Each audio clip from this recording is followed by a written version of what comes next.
As we continue our journey of exploring often misunderstood conditions, we turn the conversation to autism spectrum disorder. And sitting down with us is the founding director of the Star Academy Center for Autism, Ilana Gerschlowitz, who has dedicated her life, her career, to understanding autism spectrum disorder. Welcome to Afternoon Express, Ilana. Lovely to be here. It's, this, as a parent, this has been something that I have been wanting to find out more and more about for the longest time. And so I feel like this interview is so on time. Thank you so much for being here. Tell us, there's two things I want to know, because I know that it's so unique. Can you tell us more about autism, and then tell us what that word spectrum means in correlation to autism? Autism is a spectrum diagnosis, and on the one end of the spectrum, we can have a child or individual who is non-vocal and cannot speak and cannot express themselves and is very developmentally delayed. Okay. And on the other end of the spectrum, we can have a very high-functioning individual who can go to school and even go to university, but they may present with social skills deficits and have certain eccentricities. Okay. The problem we have here is that the definition of autism really needs to be redefined, because we are comparing apples and oranges. Okay, that's interesting. Tell us more about that. You speak about developmental challenges. Does that start at a specific time? Can it happen any time? Yes. A child is not simply born with autism. Okay. When you speak to parents, they will tell you, I took home a normal baby, he was developing on time, he made eye contact, he imitated, he could point out different objects in a picture book. Before 3 years old, usually you'll see a regression in development or a plateau of skill development. Parents who have a young toddler who suddenly stops developing, or who see a regression in their child's development, are very, very desperate to get access to the right services. And as we know, early intervention is key, because it sets the stage for best outcomes. The younger the child is, the quicker we can catch up the development, the better the prognosis is going to be.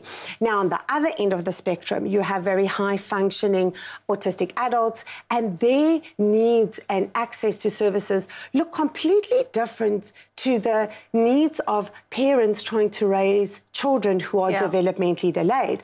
The high-functioning group on the spectrum are looking for acceptance into society, which I completely support. And it's so important that we foster an inclusive community. At the same time, we must remember that parents raising children who are not developing on time need something that looks completely different. So that's why we're comparing apples and oranges. And there's often a conflict between the two sides on the spectrum. Yes. And I think that's what's great about your organization and your academy, the Star Academy. Please tell us more about that. At the Star Academy, we provide individualized education programs for each individual child on the spectrum. Wow. If you've seen one child with autism, you've seen one child with autism. Talking more about autism again, we're going to see delays in social skills, language skills, and often it manifests with repetitive behaviors. In a young developing child, you're going to see lack of eye contact, lack of imitation skills. They're not going to develop their language on time. And you may see repetitive behaviors such as they can flap their hands, walk on their toes, or line up their toys. Now, at the Star Academy, we customize individual, tailor-made programs to suit the developmental skills deficits of each individual child. Okay. Where we deliver that program is very child-specific. Do you guys in any way going to schools, into what's called mainstream schools? I'm so glad you asked that question. Absolutely. If the child has prerequisite skills for school, then we will shadow that child at a mainstream school. And Zoraida, that's exactly what we want. We want the child on the spectrum who does have prerequisite skills for school to be included in a mainstream, because we do want them to model from typically developing children. Yes. If you ask me what we do at the Star Academy, I will tell you that we are childhood developmental engineers. My team are experts in childhood development.